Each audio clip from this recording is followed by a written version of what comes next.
2:15-16 வாசி. சீயோனிலே எக்காலம் ஊதுங்கள், பரிசுத்த உபவாச நாளை நியமியுங்கள், விசேஷித்த ஆசரிப்பை கூறுங்கள், ஜனத்தை கூட்டுங்கள், சபையை பரிசுத்தப்படுத்துங்கள், முதியோரை சேருங்கள், பிள்ளைகளையும் பாலுண்கிற குழந்தைகளையும் கூட்டுங்கள். மணவாளன் தன் அறையையும் மணவாட்டி தன் மறைவையும் விட்டு புறப்படுவார்களாக. 12-13 வாசி. ஆதலால் நீங்கள் இப்பொழுதே உபவாசத்தோடும் அழுகையோடும் புலம்பலோடும் உங்கள் முழு இருதயத்தோடும் என்னிடத்தில் திரும்புங்கள் என்று கர்த்தர் சொல்லுகிறார். நீங்கள் உங்கள் வஸ்திரங்களை அல்ல, உங்கள் இருதயங்களை கிழித்து உங்கள் தேவனாகிய கர்த்தரிடத்தில் திரும்புங்கள். அவர் இரக்கமும் மன உருக்கமும் நீடிய சாந்தமும் மிகுந்த கிருபையும் உள்ளவர். அவர் தீங்குக்கு மனஸ்தாபப்படுகிறவருமாயிருக்கிறார். ஒருவேளை அவர் திரும்பி மனஸ்தாபப்பட்டு உங்கள் தேவனாகிய கர்த்தருக்கு போஜன பலிகளையும் பான பலிகளையும் செலுத்துகிறதற்கான ஆசீர்வாதத்தை தந்தருளுவார். நீங்க இந்த வருஷத்துல பரிசுத்த உபவாச நாளை எவ்வளவு ஆசரித்தீங்க?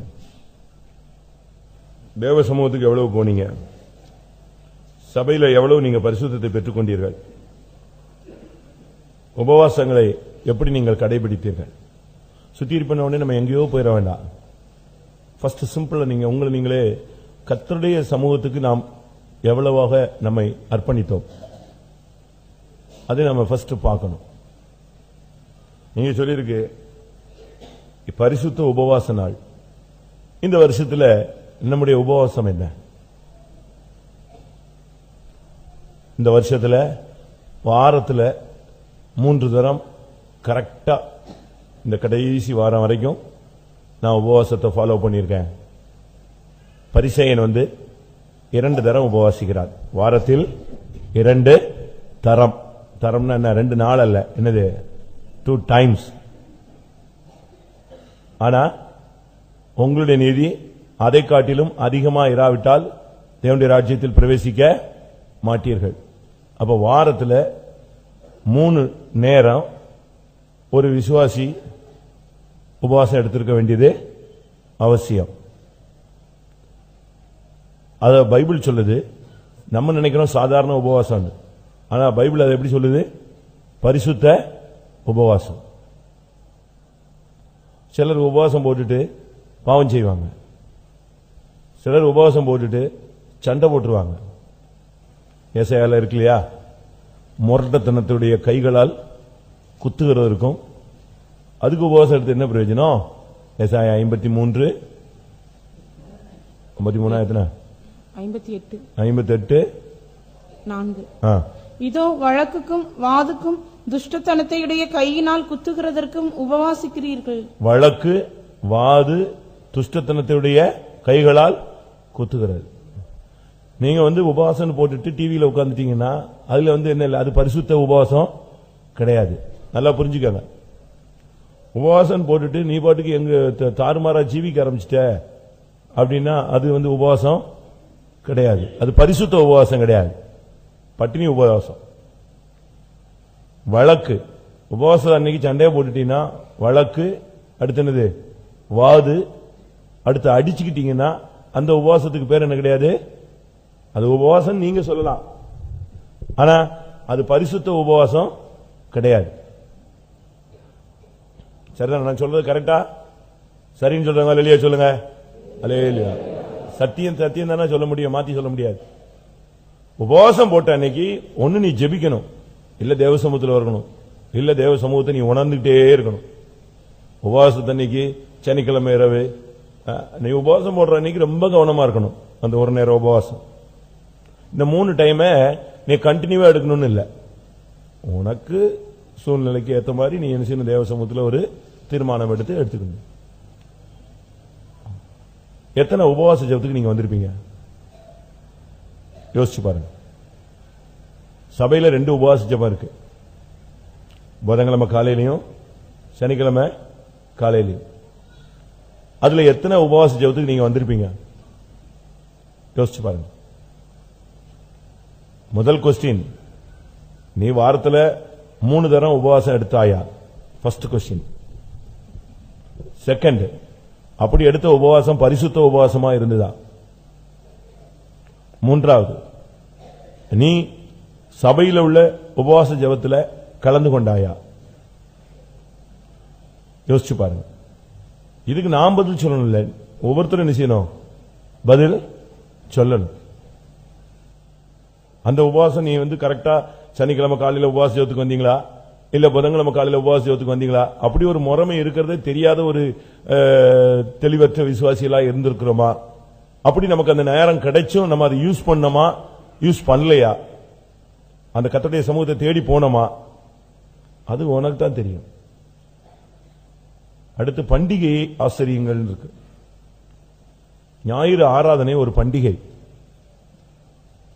தேவ சமூகம் ஆண்டவராகிய இயேசு கிறிஸ்து உயிர்த்தெழுந்த நாளை ஆசரிக்கிறதா வாரத்தின் முதலாம் நாள், இந்த ஓய்வு நாள். ஓய்வு நாளை நீ ஆசரிச்சே ஆகணும். அது முக்கியமானது. இந்த வருஷத்துல எத்தனை ஓய்வு நாளை நீங்க ஆசரிச்சிருப்பீங்க சொல்லுங்க.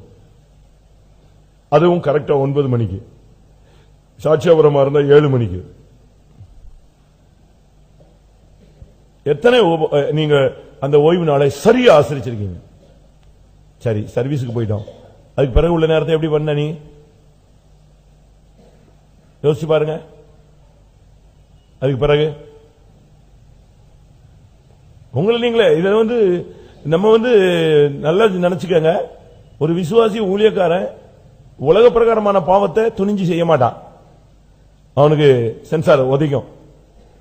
ஆனா பிரமாணத்தை மீறும்போது அவனோட தண்டனைக்கு அதிகமா என்ன செய்யறான் தவிர செய்யறான். அங்கதான் அடிபட்டுருது. இந்த விஷயத்தில் நம்ம ரொம்ப கவனமா இருக்கணும். சபை கூடுதலை விட்டு விடுகிறவன் சபிக்கப்பட்டவன். அப்போ பாருங்க, ஒரு சாதாரண உலக மனுஷனை விட நம்ம எங்க போயிடுறோம், சாபத்துக்குள்ள போய் விழுந்துடுறோம். திரும்ப தேவன் அதை செய்யல இது செய்யல உட்கார்ந்து அழுகுறோம், கோவப்படுறோம், எரிச்சல் அடைகிறோம், பின்வாங்குறோம். எல்லாமே தப்பு. சபை கூடுதல் முக்கியம். இந்த வருஷம் எத்தனை நீ ஓய்வு நாளை ஆசரித்திருப்பாய்? அடுத்து அந்த ஓய்வு நாளை நீ முழுவதும் ஆசரிச்சியா? அந்த கொஸ்டினுக்கு நம்ம பதில் சொல்லணும் இல்லையா? ஓய்வு நாளை நம்ம அந்த 3 மணி நேரம் 2 மணி நேரத்தோட முடிச்சுட்டு போயிடுறோம். 11 மணிக்கு வர்றோம், 12 மணிக்கு போயிடுறோம். நமக்கு அந்த தாழ்த்தி இங்க இருந்து ஒரு பந்தி பரிமாறுற வேலை, ஒரு பாய் எடுக்கிற வேலை, ஒரு ஊழியம் கூட நம்மளால நிச்சய முடியல, செய்ய தகுதி இல்லையா? உன் ஸ்டாண்டர்ட் கூடி போயிடுச்சா? கர்த்தருடைய வீட்டில் வேலை செய்ய முடியாத அளவுல உன் ஸ்டாண்டர்ட் டெவலப் ஆயிருக்கா இல்ல லோ ஆயிருக்கா? யோசிச்சு பாருங்க. உங்களுடைய கர்த்தருடைய வீட்டில் வேலை செய்கிற அந்த அளவு உன் ஸ்டாண்டர்ட் இருக்கா, இல்ல வேலை செய்ய முடியாத அளவுல உன் ஸ்டாண்டர்ட் கூடிருச்சா, இல்ல நீ அவ்வளவு தாழ்ந்து தரங்கட்டு போயிட்டியா? உனக்கு தான் தெரியும். அந்த நாளை நீ எப்படிலாம் நீ திருடிக்கிட்ட, உனக்காக எப்படி யூட்டிலைஸ் பண்ணிக்கிட்ட, உனக்காக எப்படிலாம் என்கேஜ் பண்ணிக்கிட்ட, இதெல்லாம் கர்த்தருக்கு என்ன செய்யும் தெரியும். ஓய்வு நாளை நீ எப்படி பரிசுத்த ஓய்வு நாளை ஆசரிப்பாயாக. அந்த நாளில் சொந்த பேச்சை பேசாத, சொந்த காரியத்தை செய்யாத, சொந்த காரியத்தில் தலையிடாத. இதெல்லாம் பைபிள் சொல்லுது. நம்ம எத்தனை பேர் அந்த ஓய்வு நாளை ஆசரிச்சிருப்போம்? அன்னைக்கு என்ன ஊழியம் செஞ்ச? ஓய்வு நாளை ஆசரித்தது ஒரு பகுதி. அடுத்த நெக்ஸ்ட் கொஸ்டின், அன்றைக்கு நீ கர்த்தருக்காக என்ன செய்தாய்? உனக்கு மனசாட்சி கரெக்டா இருக்கா பாருங்க. கல்யாணம்னு ஓடி போயிடுறீங்க, சாவுன்னு ஓடிடுறீங்க, சொந்தம்னு ஓடி போயிடுறீங்க, பிசினஸ்னு ஓடி போயிடுறீங்க, வீட்டு வேலைன்னு சொல்லிட்டு போயிடுறீங்க. கர்த்தருக்காக அன்னைக்கு நீ எதையாவது செய்தாயா? ஒரு ஆத்தும ஊழியம், வியாதிப்பட்டவனை போய் பார்த்தாயா? உனக்கு நீ ரொம்ப பிஸி இல்லையா? சண்டே ஒரு நாளாவது நீ ஃப்ரீ பண்ணி வியாதிப்பட்ட விசுவாசிகளை போய் பார்த்தியா? வியாதிப்பட்ட ஊழியக்காரனை போய் பார்த்தியா? காவலில் இருக்கிற விசுவாசியை ஊழியக்காரனை போய் பார்த்தியா? பிரச்சனையில சிக்கின ஊழியக்காரன் விசுவாசியை போய் பார்த்தியா? அன்னைக்கு காணாமல் போன இஸ்ரவேலரை தேடி போனாயா? பின்மாறி போன விசுவாசியை தேடி போனாயா? யோசிச்சு பாரு. இல்ல புறஜாதிகளுக்கு நீங்க போனீங்களா? சுவிசேஷம் சொல்ல போனீங்களா? டிராக்ட் மினிஸ்ட்ரி செய்ய போனீங்களா? சகோதரர் ஜெபம்னு ஒன்னு இருக்கு, அது போனீங்களா? இடைநாட்கள்ல சகோதரிகள் ஜெபம்னு ஒன்னு இருக்கு, அது நீ நடத்தினியா? அதுக்கு போனியா? அது ஏன் விட்ட? விட்டதுல இருந்தா உனக்கு ப்ராப்ளம். ஜெபத்தை விட்டவனுக்கு ஜீவன் விட்ட மாதிரி, சுவாசம் போயிட்ட மாதிரி. ஜெபத்தை விட்டவன் நடைபிணம், அவன் சும்மா இருப்பான். அதனால இந்த விஷயத்தில் நம்ம ரொம்ப கவனமா இருக்க வேண்டியது அவசியம். நம்முடைய ஆவிக்குரிய ஜீவியத்தை குறித்து நாம தான் உத்தரவாதம் செய்யணும். ஏரியா பிரேயருக்கு போனீங்களா? ஏரியா பிரேயரை பொறுப்பா நடத்தினீங்களா? உத்தரவாதம் பண்ணீங்களா? இல்ல யார் தலையிலயாவது கட்டி வச்சீங்களா? இல்ல அவங்க வரல, இவங்க வரல, அவங்க வீட்டுக்கு நான் போக மாட்டேன், இவங்க வீட்டுக்கு போக மாட்டேன், இந்த ஜெபத்துக்கு நான் வர மாட்டேன், நீங்க இந்த இடத்துல பண்ற ஜெபத்துக்கு நீங்க பண்ணிக்கங்க, அப்படி ஏதாவது பண்ணீங்களா? ஆள் பார்த்து போனீங்களா? பட்சவாதம் செஞ்சீங்களா? மனசாட்சி உங்களுக்கு சொல்லும். ஏரியா பிரேயர் ஒரு சில வீடுகளில் இல்லவே இல்லை. அதுக்குத்தான் சாபம் உள்ள பூந்து விளையாடுது. ஏன் ஏழைகள் விசுவாசிகள் வீட்டுக்கு வந்துருவாங்கன்னா, உன் வீட்டில் இருக்கிற வசதியை மற்றவங்க பார்த்து என்ன தூக்கிட்டு ஓடிடுவாங்களா? ஏன் உன் வீட்டில் ஏரியா பிரேயர் வைக்க கூடாதா? ஏன் வைக்கல? உன் வீடு பரிசுத்த ஸ்தலமா வைக்கல. நீ ஏரியா பிரேயர் உங்க வீட்டில் நடந்ததா? வேதபாட கூட்டத்துக்கு எத்தனை கூட்டத்துக்கு நீ வந்த? வேதம் சொல்லுகிறது, சத்தியத்தை அறிவீர்கள், சத்தியம் உங்களை விடுதலையாக்கும். சத்தியத்தை அறியறதுக்கு தான் வேதபாடம். அதுல எத்தனை வேதபாடத்துக்கு வந்திருப்பீங்க? சரி, வேதபாடத்துக்குலாம் நான் வந்துட்டேன். அர்ப்பணிப்பு, அதுக்கு அந்த சத்தியத்துக்கு எத்தனை தடவை ஒப்பு கொடுத்தீங்க? அதை யோசிச்சு பாருங்க. நான் காலையில சொன்னேன், ஒரு நடிகையுடைய ஸ்டேட்மெண்ட்டை சொன்னேன். அவ ரொம்ப மோசமான ஒரு நடிகை ஒரு காலத்துல. ஆனா அப்படிப்பட்டவ, அவ எந்த மார்க்கத்தை சபைக்கு போனாலோ இல்ல வேற மார்க்கத்தை பிடிச்சாலோ தெரியாது. ஆனா நான் இப்ப மாறி விட்டேன் சொல்றேன். நீங்க அந்த பேட்டியை நான் சொல்றேன். என்னுடைய சம்பாத்தியத்தில் 10% கொடுக்கிறேன்னு சொல்ற ஒரு நடிகை. இப்பவும் நடிகை தான் இருக்கா. நான் முந்தி ரொம்ப ரஃபா இருந்தேன். ஒரு பேட்டியில ஒருத்தனை துக்கப்படுத்திட்டேன். அவன் போய் சூசைட் பண்ணி செத்துட்டான். அதுல நான் மாறிட்டேன். என்னுடைய வார்த்தைகள் யாரையும் காயப்படுத்தக்கூடாதுன்னு முடிவெடுத்தேங்கிற. நம்ம யோசிச்சு பாருங்க, நம்ம லைஃப் எப்படி இருக்குன்னு, எங்க இருக்குன்னு பாருங்க. மாற்றங்கள் என்ன அர்ப்பணிப்பு நமக்குள்ள இருந்தது. சபையில சுத்திரிப்பு கூட்டம் நடந்துச்சே, நீ எத்தனை சுத்திரிப்பு கொடுத்து போயிருப்ப? ராபோஜனம் நடந்துச்சே, எத்தனை ராபோஜனத்தில் நீ பரிசுத்தமாய் தாழ்த்தி கண்ணீரோடு ஒப்புரவாகி அழுகையோடும் கண்ணீரோடும் கர்த்தருடைய பாதத்தில் விழுந்திருப்ப? யோசிச்சு பாருங்க. நைட்டு ஜெபம்னு வச்சாங்களே, எத்தனை நைட்டு ஜெபம் நம்ம போயிருப்போம்? பவனிகள் நடந்துச்சே, எத்தனை பவனி போயிருப்போம்? கன்வென்ஷன்கள் நடந்துச்சே, பண்டிகைகள் ஆசரிக்கிற சியோன் சொல்லியிருக்க. சியோன்னா பண்டிகைகளை ஆசரிக்கிறதா சியோன். பண்டிகை நடந்துகிட்டே இருக்கும் அது அங்க. அப்போ நீ எத்தனை பண்டிகைகளுக்கு போன, எத்தனை கன்வென்ஷன் நீ போயிருப்ப? நீங்களே யோசிச்சு பாருங்க. எத்தனை பவனி, எத்தனை ஆராதனை, எத்தனை வெளி ஊழியம், எத்தனை உன்னுடைய வீடு ஒரு ஜபாலயம் போல இருக்கா? 4 மணி ஜபம் நடக்கா? இடையில ஒரு ஜபம் நடக்கா? தனி ஜபம் நடக்கா? நைட்ல கர்த்தரை துதிக்கிற அந்த ஜபம் இருக்கா? உங்களுடைய வீடு ஜபாலயங்களா இருந்துச்சா? எத்தனையோ கூட்டத்துக்கு வந்தீங்களே, ஒயிட் ட்ரெஸ் உங்களால போட முடிஞ்சுதா? இல்லையா? இல்ல இருந்து உன்னால உடுத்தது கஷ்டமா இருக்கா? ஜெயங்குழுகிறவனோ அவனுக்கு வெண்வஸ்திரம் தரிக்கப்படும். அப்ப அவர் தரிச்சு விடணுமோ? அப்படியா?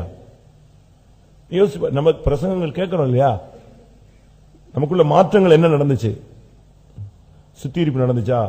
சுத்திகரிப்பினுடைய அடையாளத்தை நான் நேற்று சொன்னேன், இன்னைக்கு காலையில் சொன்னேன்னு நினைக்கிறேன். ஒருத்தர் சுத்திகரிச்சா லைஃப் எப்படி இருக்கும்னா, கர்த்தர் அவனை எடுத்து உபயோகப்படுத்துறதுக்கு ரெடி ஆயிட்டான்னு அர்த்தம். எந்த நற்கிரியைக்கும் அவன் ஆயத்தம். அதுதான் காலையில் சொன்னேன். அவன் பரிசுத்தமாக்கப்பட்டுறான். எஜமானுக்கு உபயோகமான ஒரு பாத்திரமா மாறுறான். அவனுடைய வாழ்க்கை வாசனை வீசுகிறது. அவனுடைய வாழ்க்கை பாதுகாப்பாய் மாறுகிறது. பொல்லாங்கன் அவனை தொடான். சுத்திகரிக்கப்பட்டவன். அதான் சொல்றேன், சுத்திகரிப்புல அது ஒரு இது. சுத்திகரிப்பு இன்னொரு அடையாளம் ஒப்புரவாகுதல். நீ கூட்டத்துக்கு போனியே, ஆமா நான் போனேன், துக்கப்பட்டேன், மனஸ்தாபப்பட்டேன், நான் மன்னிப்பு கேட்டேன். இன்னைக்கு சாயங்காலம் ஒருத்தவங்க போன் பண்ணாங்க, நான் மன்னிப்பு கேட்கணும் நீங்க சொல்றீங்களா அப்படின்னு. ஒரு சிஸ்டர், நான் சொன்னேன், நான் என்ன சொல்றது?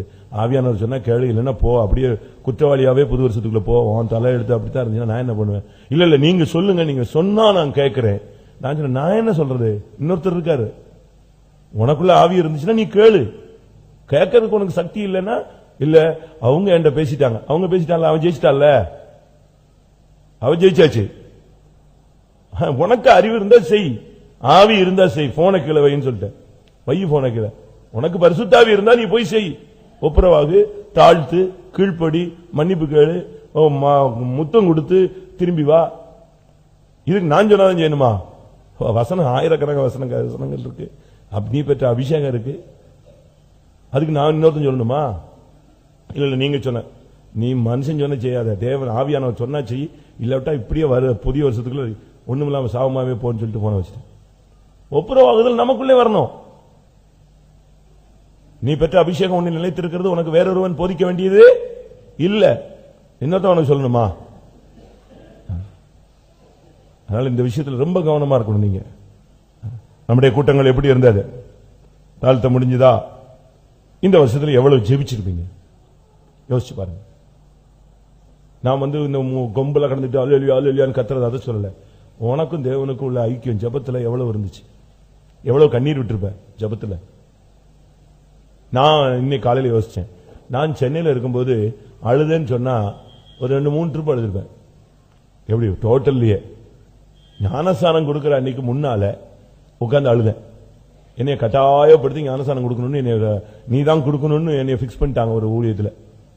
நானும் எல்றாயி எத்தனையோ வருஷம் என் சபையில ஞானஸ்தானமே கொடுக்காம பெரியவங்களை வச்சே கொடுத்துக்கிட்டே மேனேஜ்மெண்ட். நமக்கு அந்த தகுதியெல்லாம் கிடையாது, நம்ம சின்ன வயசு, நமக்கு இதெல்லாம் ஒத்தே வராதாப்பா, நம்ம ஒதுங்கி நீ போட்டே இருந்தேன்.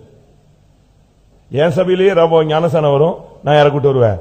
இன்னொருத்தவங்களை வச்சு பக்கத்துல சபையில் உள்ள பெரிய பாஸ்டர் கொண்டு வந்து ஞானஸ்தானம் கொடுத்துருவேன். ராபோஜனம் வரும், அவங்களை கூப்பிட்டு வச்சு அவங்களை முன்னால வச்சு நான் பின்னாலேயே சுத்திட்டே வந்துடுவேன். திடீர்னு இது எப்படியோ தெரிஞ்சு என்னைய கொண்டு வந்து ஒரு இடத்துல விட்டாங்க ஒரு சபையில. என்ன பண்ணன்னு எனக்கு தெரியல. நைட் எல்லாம் உட்கார்ந்து அழுதேன். எல்லா சபையில இருந்த பசங்கள்லாம் ஹால்ல தங்கி இருந்தானுங்க. அவங்க எல்லாம் வந்து அந்த போன் கவுண்டர் வழியா என்னை பாக்குறான். ஏன் இந்த ஆள் அழுகுறான், ஏன் அழுகுறான்? எனக்கு ஒண்ணுமே ஓடல. ஐயாப்பா, நான் போய் ஞானசானம் கொடுக்கறதுக்கு என்ன எங்க கிடந்தவன்? சாராயம் அடிச்சவனை கொண்டு போய் நீ போய் ஞானசானம் கொடுறான், இது புனிதமான ஊழியம், நான் போவே மாட்டாண்டவர். கட்டாயம் இழுத்து கொண்டு போனாங்க. அன்னைக்கு நைட் அழுதேன். அதுக்கு பிறகு இன்னொரு ஊர்ல அரக்கோணத்துல ஊழியத்துல எனக்கு பயங்கர பிரச்சனை ஆயிடுச்சு. எனக்கு ஆப்போசிட்டா பயங்கரமா எழுப்புனாங்க. அப்ப அழுத. பாஸ்டர் ஆன பிறகு எனக்கு ஊழியத்தை விட்டு தூக்குற மாதிரி ஒரு பெரிய பிசாசு போராட்டம் மாதிரி உங்களுக்கு சொல்லியிருப்பேன்.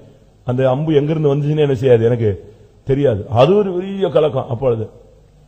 ஆனா மதுரைக்கு வந்த பிறகுதான் ஊழியக்கார கூட்டங்களில் உட்கார்ந்து நான் அழுகிறேன். அந்த ஒவ்வொரு டச்சிங் அது நம்மளை மாத்த ஆண்டவரே என்னை உடைக்கணும், எனக்கும் கண்ணீரின் ஆவி தாங்க, எனக்கு இந்த நொறுங்குண்ட இருதயம் தாங்க. நான் ரொம்ப ரஃபாவே போறேன். நான் எல்லாம் மூஞ்சி கண்ணா பின்னா எவனையாவது அடிச்சுட்டு வந்துடுவேன்.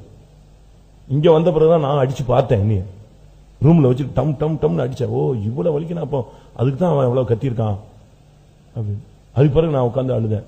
எத்தனையோ ஊழியக்கார கூட்டத்தில் உண்மையாவே சொல்றேன், ஆண்டவரே என்னை உடைங்க, எனக்கு கண்ணீர் நாவி தாங்க சுவாமி. நான் இப்படியே ரஃபா போய் நான் பாறையா போய் பரலோகத்தை விட்டுறக்கூடாது. உண்மையா சொல்றேன், ஓப்பனா சொல்றேன், பெருமைக்காக சொல்லல. நம்ம எவ்வளவு கத்தரை துதிச்சிருப்போம் பாருங்க, எவ்வளவு கண்ணீர் விட்டு ஜெபிச்சிருப்போம் பாருங்க, நம்முடைய துதித்தல் எவ்வளவு ஸ்ட்ராங்கா இருந்துச்சுன்னு பாருங்க. இதுக்கெல்லாம் இன்னொருத்தர் வேண்டியதில்லை, நமக்குள்ளே இது நடந்ததா, நம்மளால துதிக்க முடிஞ்சதா, ஜெபிக்க முடிஞ்சதா. சரி, இவ்வளவு பிரசங்கம் கேட்டமே, நான் இங்க 400 பண்ணிட்டேன்னு நினைக்கிறேன். பைபிள் ஸ்டடியும் சண்டேயும் சேர்த்து 400 பிரசங்கம் பண்ணிருப்பேன். இருக்கலாம், 1-2 கூடி இருக்கலாம். எவ்வளவு பிரதிஷ்டை பண்ணிருக்கோம் நம்ம யோசிச்சு பாருங்க. கேட்கும்போது அழுகிறோம், சிரிக்கிறோம். பிரசங்கம் கேட்கும்போது அழுகிறோம், சிரிக்கிறோம், சந்தோஷப்படுறோம், நல்லா இருந்துச்சுன்னு சொல்றோம், டேஸ்டா இருந்துச்சு, அது அப்படி, இந்த பாயிண்ட் இந்த பாயிண்ட். என்ன நடந்துச்சு நமக்குள்ள? அதை சொல்லுங்க. என்ன மாற்றம் நடந்துச்சு? நீங்க யோசிச்சு பாருங்க, உங்களுக்குள்ள எவ்வளவு பிரதிஷ்டை வந்தது. சரி, நெக்ஸ்ட் பாயிண்ட். இந்த வருஷத்துல உன்னுடைய காணிக்கைகள் எப்படி இருந்துச்சு? அதாவது நான் வொர்ஷிப் சம்பந்தப்பட்ட இந்த பாயிண்டவே சொல்லிட்டு வரேன். ஃபர்ஸ்ட் அதை நிப்பாட்டிட்டு அடுத்து கொஞ்ச நேரம் நம்ம அதுக்காக நம்ம கிளியர் பண்ணணும். இது பேசிக். அஸ்திவாரம் கரெக்டா இருந்தா மாளிகை என்ன செய்யும்? ஸ்ட்ராங்கா இருக்கலாம். அஸ்திவாரம் சரியில்லாம ஓ பரிசுத்தம் இளைப்பாறுதல் ஹல்லேலூயா ராபோஜன டம்முன்னு புயல் அடிக்கும் போது நெஞ்சிரும், எல்லாம் சட்ட சட்ட சட்ட சட்டன்னு உடஞ்சு விழுந்துரும். பேஸ் இல்ல. இதுதான் மெயின். உன்னுடைய காணிக்கை எப்படி இருந்துச்சு? உன்னுடைய காணிக்கைகள், உன்னுடைய தசம பாகங்கள், உன்னுடைய உற்சாக பலிகள், இதெல்லாம் எப்படி இருந்துச்சு? அதுல உண்மை இருந்துச்சா? மனப்பூர்வம் இருந்துச்சா? அதுல பரிசுத்தம் இருந்துச்சா? நீங்க யோசிச்சு பாருங்க. உன்னுடைய காணிக்கையில உன் மனசு உண்மையா இருந்துச்சா?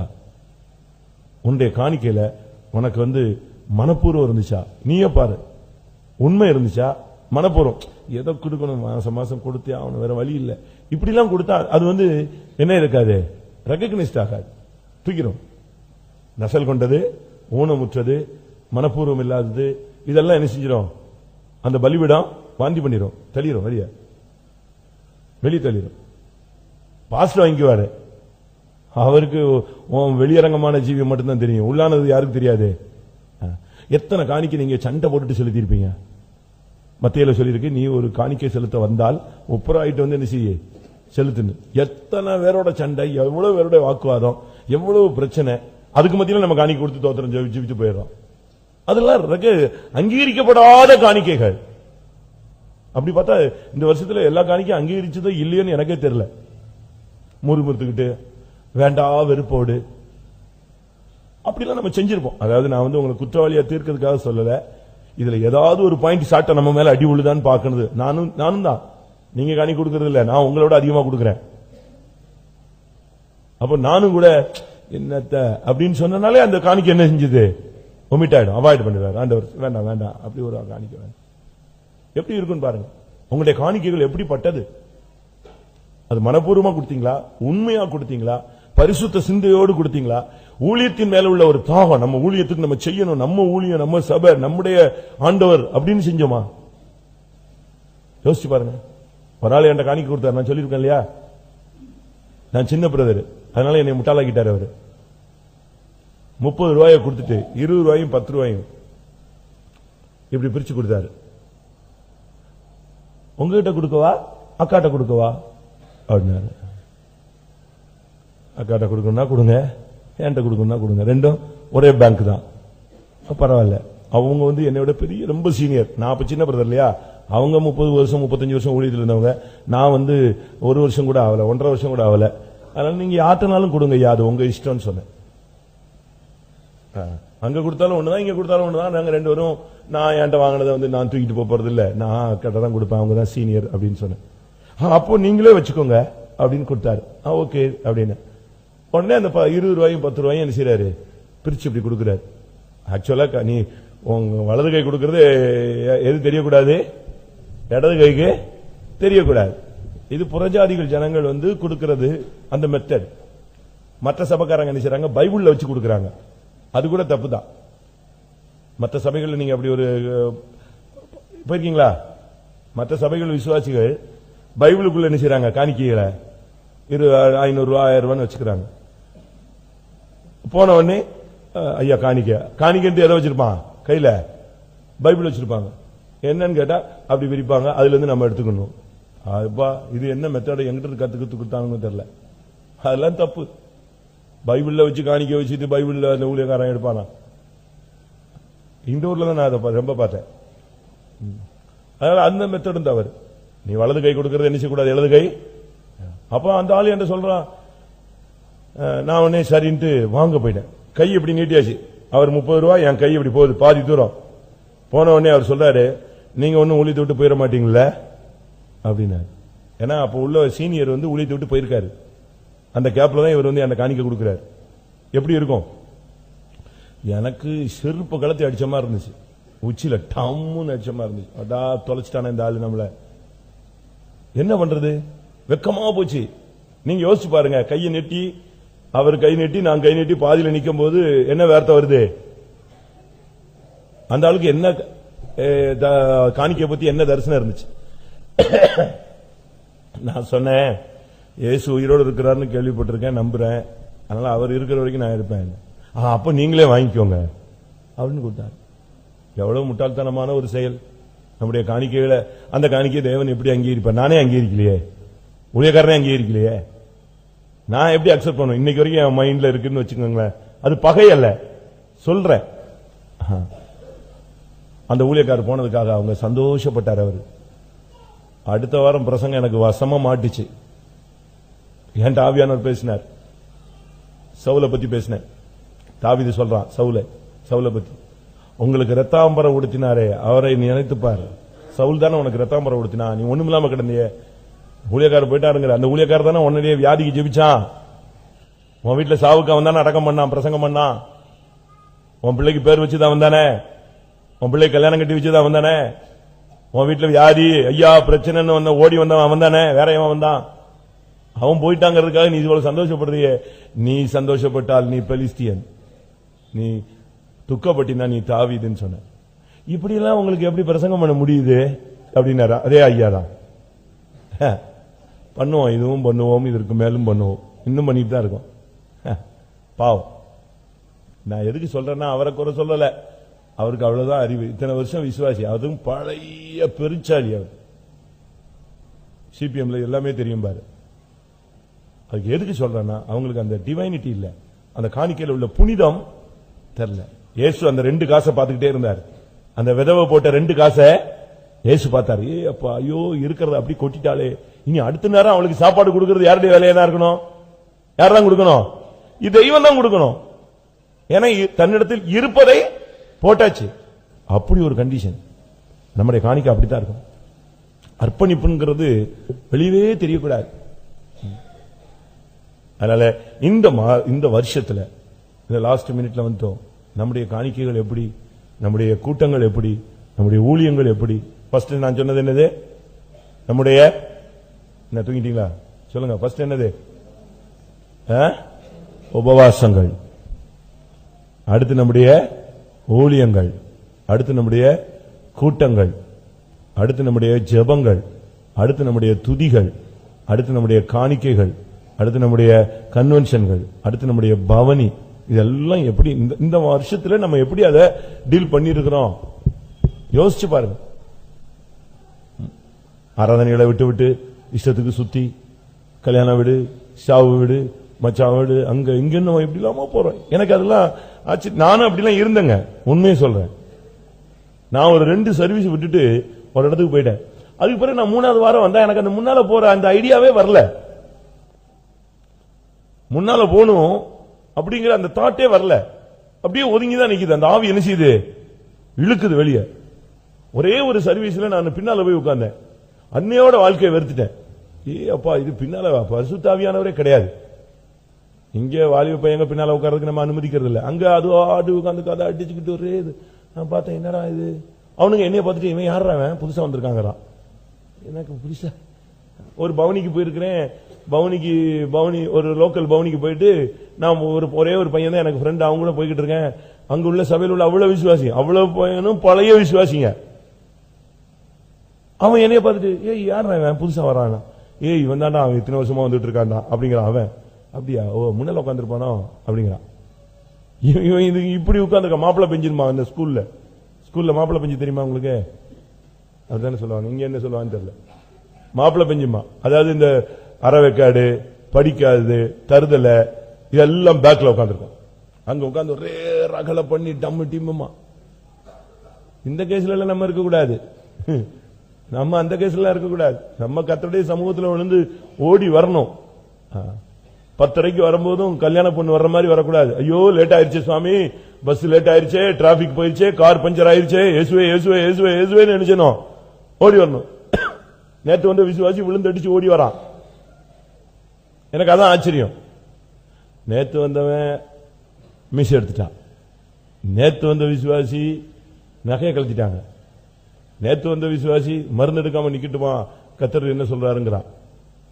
ஆனா நமக்கு இங்கேயே பழம் தின்னு இங்கேயே கொட்டை போட்டு இதே குட்டையில ஊர்ன மட்டை மாதிரி இருக்கிறோம். சேஞ்சஸே இல்லை, அப்படியே இருக்கிறோம். No change.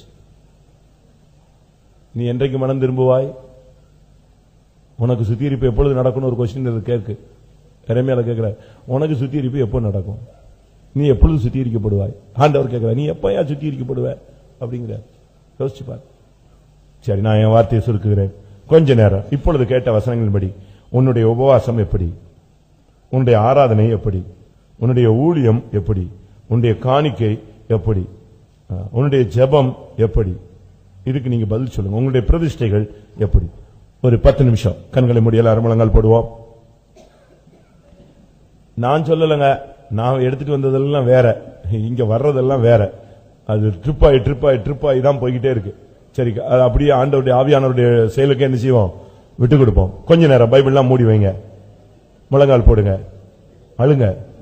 இந்த வருஷத்துல கர்த்தாவே என் காணிக்கைகள் அங்கீகரிக்கப்படலையாப்பா.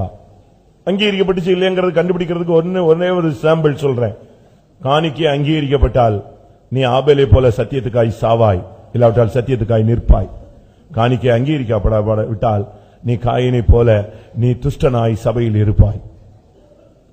கண்டுபிடிக்க ரொம்ப சிம்பிள்.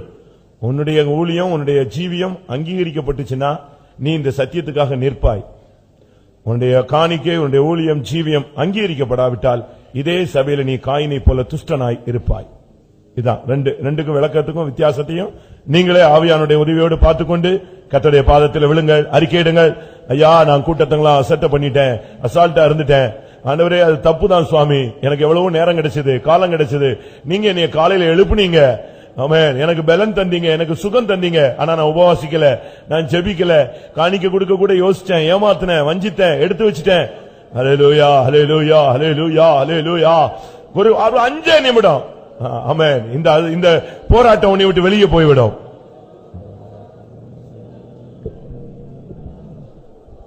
ஹல்லேலூயா, ஹல்லேலூயா. யாரையும் குற்றச்சாட்டாதீர்கள். உங்களை நீங்களே குற்றவாளிகளாய் தீர்த்துக் கொள்ளுங்கள், சீர்படுத்துங்கள். ஹல்லேலூயா, ஹல்லேலூயா, ஹல்லேலூயா, ஹல்லேலூயா, ஹல்லேலூயா. வாயை திறங்க. ஆமென். கர்த்தாவே,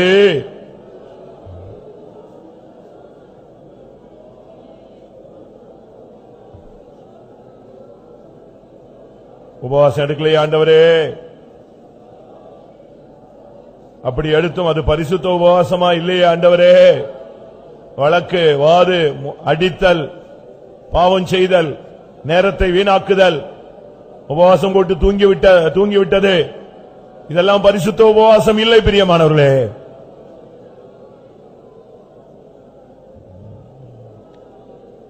எத்தனை பண்டிகைகளை நீ ஆசரித்தாய், எத்தனை பவனிக்கு நீ போனாய், எவ்வளவு நேரம் துதித்தாய், எவ்வளவு நேரம் ஜெபித்தாய், எவ்வளவு பிரதிஷ்டை பண்ணினாய், எவ்வளவு சுத்திகரிப்பு கூட்டங்களுக்கு போனாய், எத்தனை ராபோஜனம் எடுத்தாய், பாதங்களுகிற ஊழியத்திலே நீ உண்மையா இருந்தாயா, 4 மணி ஜெபம் செய்தாயா, உன்னுடைய குடும்ப ஜெபம் நடந்ததா, ஏரியா பிரேயர் போனாயா, உனக்கு கொடுத்த ஊழியத்தை நீ செய்தாயா, பரிசுத்த ஆராதனைக்கு நீ கர்த்தரை வந்து ஆராதித்தாயா,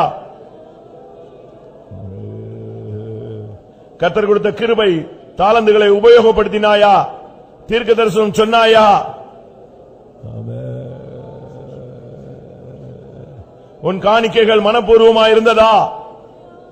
ஆமென். ஹல்லேலூயா. ஆமென். கர்த்தரோடு நெருங்க ஒரு வாய்ப்பு. தேவனை நோக்கி கூப்பிடு, அறிக்கை, வாயை திறந்து சொல்லுங்க. ஐயா, நான் தப்புதான் ஆண்டவரே, நான் ஒத்துக்கிறேன்.